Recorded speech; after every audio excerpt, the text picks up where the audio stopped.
इसमें कोई शक नहीं कि ये एक कामयाब एपिसोड था। मुहाफ़िज़ एपिसोड 12 एक कामयाब एपिसोड था और इसने शुरू से लेकर आखिर तक व्यूअर्स को पूरी तरह एंगेज रखा।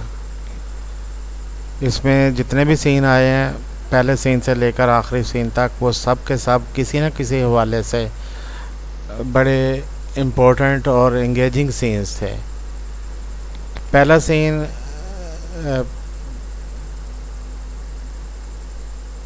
आफ्ताब के मामी पापा, जो कि मीर बेज़ाद शाह की सिस्टर भी है, शाहीन, वो पारस बेज़ाद का हाथ मांगते हैं आफ्ताब के लिए। बेज़ाद शाह का बहनोई नदीम अपनी सी लॉजिक भी देता है कि ये रिश्ता बहुत अच्छा है, पारस बहुत अच्छी बेटी है और उसकी हिफाजत के लिए आफ्ताब जैसा लड़का ही ज़रूरी है, जो मीर बेज़ाद के दुश्मनों दोस्तों सबको जानता है, एक एक चीज़ से वाकिफ़ है। और वो दोनों शादी के बाद अब्रॉड चले जाएंगे और वो हर तरह से उसकी हिफाजत करने के लिए मुनासिब लड़का है। उनकी सिस्टर शाहीन कहती है कि उन्होंने मीर बेज़ाद की मरहुमा बीवी सालेहा से पहले से बात कर ली हुई है, पहले ही बात कर ली थी और सालेहा इस बात पर मान गई थी। तो इस तरह ये सीन अपनी नौयत के हिसाब से एक इम्पोर्टेंट सीन था। बहरहाल मीर बेज़ाद ये कहकर इस सीन से निकल जाता है कि पारस कहती है कि अभी उसने शादी नहीं करनी। नदीम और उसकी सिस्टर मीर बेज़ाद की अपनी सी कोशिश करते हैं, लेकिन मीर बेज़ाद उठकर दूसरे कमरे में चले जाता है और वहाँ उसे उनकी बातों की गूंज सुनाई देती रहती है अपने कानों में, और वो सोचता रहता है कि क्या इन बातों में सच्चाई है, हकीकत है, और इसका जवाब किस तरह देना। उसके बाद हम देखते हैं कि सीन शिफ्ट होता है और काफ़ी लंबा सीन था ये हॉस्पिटल का। पहले ज़वार बख्त की सिस्टर मरियम और उसकी मंगेतर रेशम के दरमियान गुफ्तगू होती है और रेशम ये कहती है कि जो लड़की उसे मिलने आई थी वो कौन थी, वो यकीनन इसे जानती होगी। और मरियम, उसकी ज़वार की बहन, कहती है कि नहीं, वो उसकी कुलीग होगी। तो वो कहती है कि कुलीग तो इतने बॉडीगार्ड्स के साथ नहीं आते, तो यकीनन उसकी बॉस होगी ज़वार की। तो मरियम कहती है कि चलो हो सकता है बॉस हो, अब करना क्या है, मकसद क्या है। तो वो कहती है कि ज़वार ने उसके सामने इन दोनों को कमरे से बाहर जाने दिया और ये नहीं कहा कि रोके और बताए कि ये दोनों यानी मरियम और रेशम ज़वार की फैमिली हैं और ये कमरे से बाहर नहीं जाएंगे। तो बहरहाल इस सारी बात के बाद वो दोनों ये भी सोचती हैं और आपस में एक दूसरे से पूछती हैं कि आखिर ज़वार काम क्या करता है। मरियम कहती है कि तू ये काम बात खुद पूछ ले। अब रेशम कमरे में बैठकर ज़वार से बात शुरू करती है और किसी न किसी तरह ज़वार से पूछ लेती है कि उसका असल काम क्या है। पहले तो ज़वार उसको बताता है, वो कहता है कि दरवाज़ा बंद कर लो, किसी और को पता नहीं लगना चाहिए, ये टॉप सीक्रेट है और वादा करोगे तो मुझे किसी को रिवील नहीं करोगी। मरियम रेशम फ़ौरन से वादा कर लेती है और ज़वार उसको कुछ बताने की कोशिश करता है तो रेशम दरमियान में बहस करती है। तो उसे गुस्सा आ जाता है और कहता है कि अच्छा दरवाज़ा खोल दो तो बाहर चली जाओ, तो तुमसे बात ही नहीं हो सकती। लेकिन रेशम एकदम फिर अपने आप को काबू करती है, वो कहती है कि ठीक है, वो कोई दरमियान में बात नहीं करती, तो वो बताए।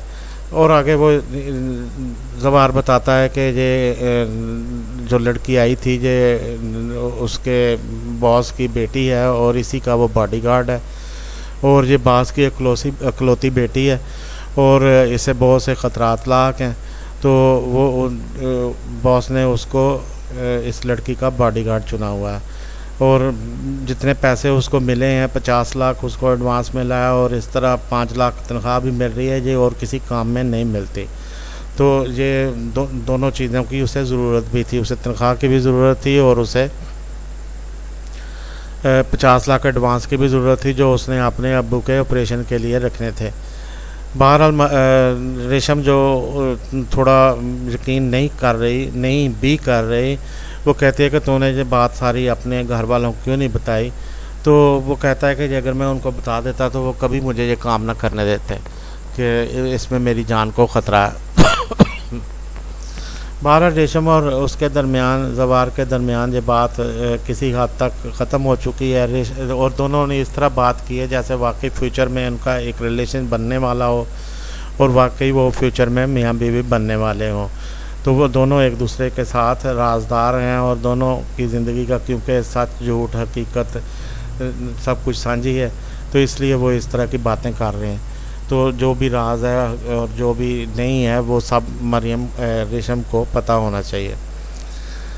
उसके बाद हम देखते हैं कि सीन कुछ और भी शिफ्ट होते हैं, और कुछ एक ही सीन होता है लेकिन कट कट के वो उसको मुख्तलिफ जगह पर एडिट किया होता है।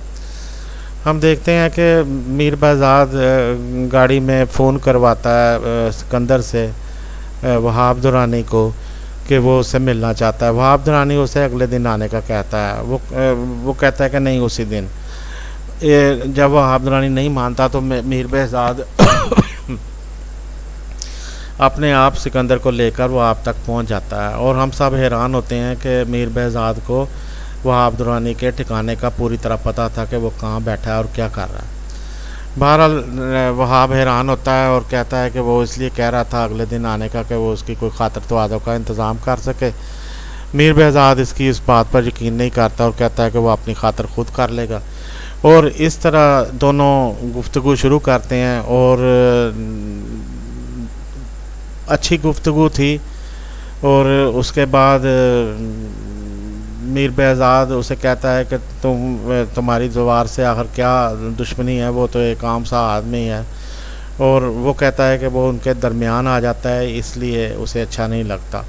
बहरहाल वो कहता है कि हम एक डील कर लेते हैं। मीर बहज़ाद उसे ऑफ़र करता है वहाब दुरानी को कि हम एक डील कर लेते हैं, जिस सीट को पिछले 11 साल से वो नहीं जीत सका वो उस सीट को उसे पेश कर देगा गिफ्ट के तौर पर। बस ये है कि वहाब दुरानी उसके करीबी साथियों पर ये इस तरह के हमले और इस तरह की चीज़ें करनी बंद कर दें। इस पर वहाब दुरानी कोई हाँ ना नहीं कहता, लेकिन कहता है कि वो पारस का हाथ मांगता है मीर बहज़ाद से। यानी वहाब दुरानी कहता है कि तुम पारस की शादी मुझसे कर दो। इस पर मीर बहज़ाद को बहुत गुस्सा आता है और वो फ़ौरन उठ पड़ता है और उसे गिरेबान से पकड़ कहता है कि अगर तूने आइंदा पारस का नाम अपने मुंह से निकाला तो मैं तुम्हारे पूरे ख़ानदान को ख़त्म कर दूँगा। वहाब दुरानी बहरहाल कहता है कि वो अपनी बात पर कायम है। कहता है मैंने ऐसी कोई बात नहीं की, मैंने सिर्फ रिश्ता मांगा है, और बेटी है तूने बयानी तो है, तो मैंने कोई गलत बात नहीं की। बहरहाल मीर बहज़ाद को बहुत गुस्सा आता है और वो उससे झंझोड़ कर कहता है कि मैं भी अपनी बात पर कायम हूँ और अब मैं तुम मिटा कर ही दम लूँगा। दोनों अलहदा हो जाते हैं, बॉडीगार्ड्स वगैरह भी साथ आते हैं और चले जाते हैं। दोनों अपने अपने बॉडीगार्ड्स को इशारा कर देते हैं कि वो एक दूसरे से लड़ेंगे नहीं या गोली नहीं चलाएंगे, और इस तरह यह सीन ख़त्म हो जाता है। उसके बाद हम देखते हैं कि ये कुछ सीन जो है वो उसके घर का सीन दिखाया जाता है, हमें जवार के घर का सीन दिखाया जाता है। जवार हॉस्पिटल से डिस्चार्ज होकर घर आ जाता है और उसकी बाजू पे अभी पट्टी बंधी हुई है और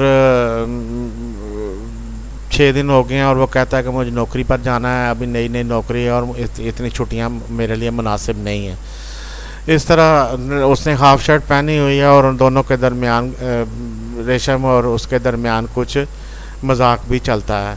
कि तुम ये हाफ शर्ट पहन कर किसको मुतासर करने की कोशिश कर रहे हो। कहता तुम्हें मुतासर करने की कोशिश कर रहा हूँ क्योंकि तुम मिस वर्ल्ड रह चुकी हो। तो इस तरह दोनों के दरमियान एक हल्का फुल्का सा मजाक चलता है। वो कहती है कि अबू भी, चचा भी तीन, यानी जवार के पापा, तो वो भी 2-3 दिन में वापस आ रहे हैं, 1-2 दिन में डिस्चार्ज होकर वापस आ रहे हैं, और उसके बाद हम लोग घर चले जाएंगे और तुम हमें सी ऑफ करने के लिए स्टेशन पर आ जाना। तो जब तुम आना तो इस तरह ये हाफ बाजू ना पहन के आना, फुल बाजू पहन के आना। वो कहता है क्या मतलब है तुम्हारा। तो कहती है कि डोले शोले निकाल के ना आना। तो इस तरह वो कहता है कि इसमें क्या मजाक। तो वो कहता है कि उसकी बहन मरियम कहती है कि अगर तुम इस तरह जाओगे तो अबू को पता चल जाएगा कि तुम्हें गोली लगी है। तो कहता है अच्छा ये बात तो तुम्हारी ठीक है। इस पर वो रेशम कहती है कि बात तो मैंने की थी, तो क्रेडिट उसको दे रहे हो। इस पर सारे हंसने लगते हैं। बहरहाल ये एक अच्छा सीन होता है। उसके बाद हम देखते हैं कि एक सीन ऐसा भी आया था दरमियान में, यस, आफताब वाला सीन था। आफताब ने बुके भेजा था पारस को, और पारस हैरान थी कि उसे किसने भेजा है। बहरहाल वो कोई डिसाइड नहीं कर पाई थी कि आफताब का फ़ोन आ जाता है और वो कहता है कि वो उसने भेजा है।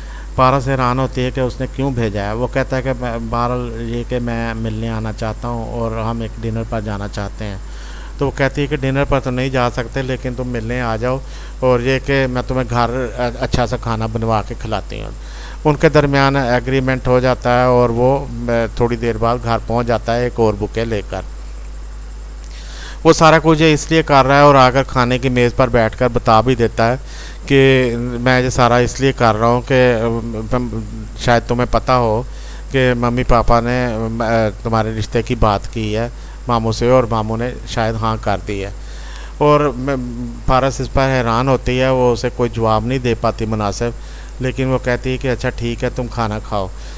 तो वो उसे रिंग भी निकाल कर पेश करता है और इस तरह की कुछ और बातें भी करता है, और अपने बारे में भी ये रिमार्क्स देता है कि मैं इतना खूबसूरत लड़का हूँ, आखिर तुम्हें और क्या चाहिए। तो वो दोनों बातों पर हैरान होती है और वो बात करता है कि कितनी लड़कियाँ होंगी जो मेरे जैसे लड़के को फ़ौरन से पहले हाँ कर देंगी।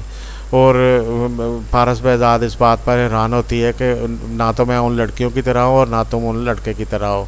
बहरहाल वो पूछता है कि क्या तुम्हें किसी से मोहब्बत है। वो कहती है कि ऐसी कोई बात नहीं है, मैं बस ज़िंदगी में कुछ करना चाहती हूँ, इसलिए मैं अभी शादी नहीं करना चाहती। तो इससे पहले दोनों के दरमियान एक हल्की सी तलक कलामी भी हो चुकी थी। वो कहती है कि मुझे वो जो प्रोजेक्ट था फूफो को दिया हुआ, यानी आफताब की मामा को दिया हुआ, वो मैंने वो कर लिया है। उस पर क्या कहते हैं, टेक ओवर, वो मेरे हैंड ओवर हो गया है। तो अब वो मुझे पता चला है कि आलमगीर जो उनका मुलाजम था उसने सारा गबन नहीं किया, कोई 12 साल इतना गबन नहीं कर सकता, उसमें कुछ और लोग भी इन्वॉल्व हैं।